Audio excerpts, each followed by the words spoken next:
Welcome. The story I have to share today pairs well with the story that will be told in the worship service. It's called The Miracle of the Feeding of the 5,000. And I'm not telling that story today on purpose because next Wednesday, during our virtual vacation Bible school, Leah and Jack Potterin are going to be sharing that story with you. So tune in for that. There was once a beautiful village that was nestled on the side of a mountain. The homes there were beautiful. People had plenty so that they could live a very contented life. One day, two strangers came by. They had traveled a long way and their coats were tattered and they had holes in their hats and they had holes in the soles of their shoes. They had been traveling for so long and they were hungry.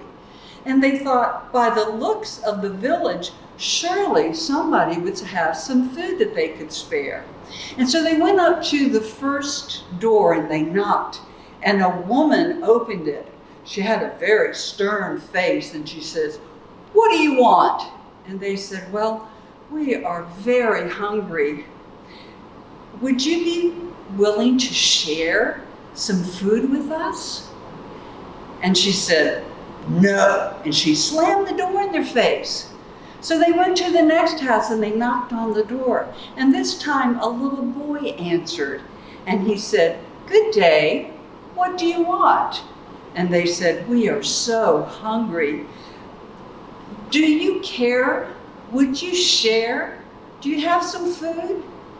And the little boy looked and he said, "We have no food here." And he shut the door. Well, they were not giving up. So they went to the next door and the next door. And every door that they went to, they basically got the same reply. "We don't care, we won't share, we don't have any food."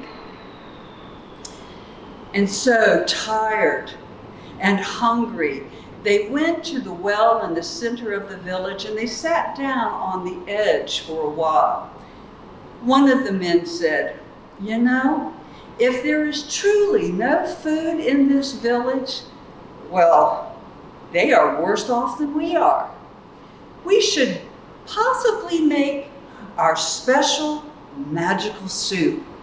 And the other man said, "Yes, that's a great idea." So he stood up on the edge of the well and he proclaimed to the villagers, "We are master cooks.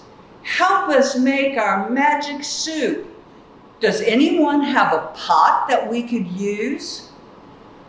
Silence. No one opened their doors. But finally, one man opened his doors and he brought out a pot, and it was big. And he gave them a ladle for them to use. And he said, "Oh, I like to eat. So let me see if you'll make this soup. What kind of soup are you going to make?" And they said, "It is a very special soup. And I'm sure that within this village, we will find that special ingredient that we need to make our soup."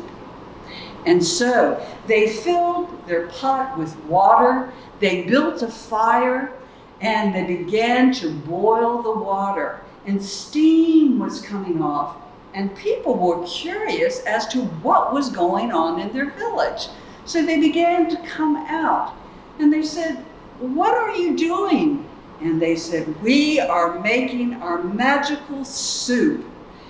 And we know that the special ingredient is here in town. So won't you help us?" And they all stood there, looking at them, questioning. First, the man bent down and he picked up a stone and he wiped it off the best that he could. And then he placed it in the pot. And the people thought that was odd. And he said, "We are making stone soup today."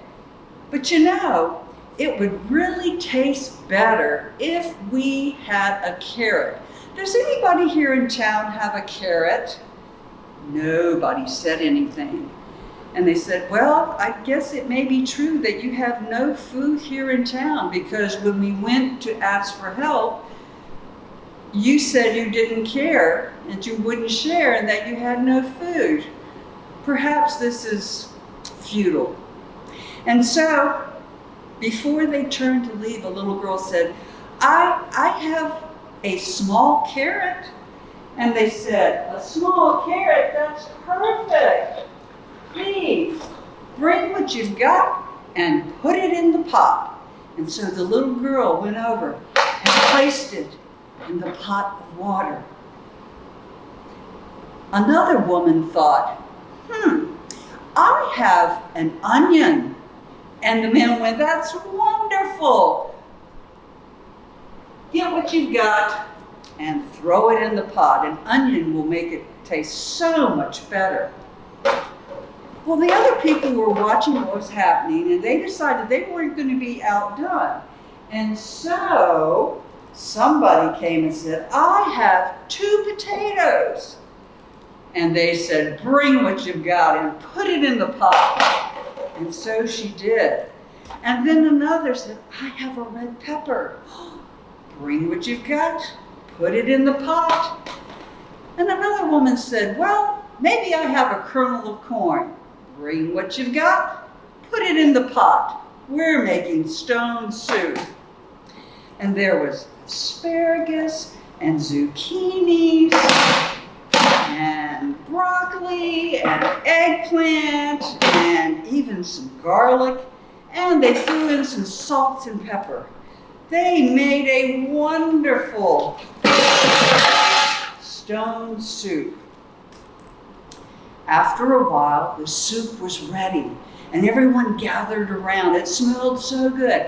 And they had been waiting for so long, and they were so excited to see everyone. Everyone ran to their house to get either bowls and spoons. Some brought back loaves of bread. Some brought back chunks of cheese, and others brought back fruit. They had a feast. And when everyone had eaten their fill of the soup and other goodies that people brought, they were satisfied. And there was enough soup for leftovers so they could all take some home. Well, the 2 travelers needed to move on. But as they got ready to leave, they said, if you're ever hungry, you can follow this stone soup recipe that you have now. And remember to add the special ingredient, sharing. This week at Vacation Bible School, we are encouraging everyone to share, to bring food so that we can restock our food pantry. Now, Wednesday is the perfect day because that's the day we will be telling the story of the feeding of the 5,000. But you can come any day, just place it in the colonnade, and then Randy Duval will take it and place it in the food pantry. So look for a list in your newsletter or online. You'll see the different items that we need, and bring them.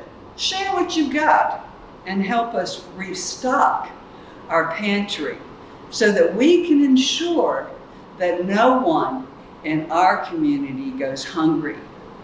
And I know that this congregation always has that special ingredient called sharing.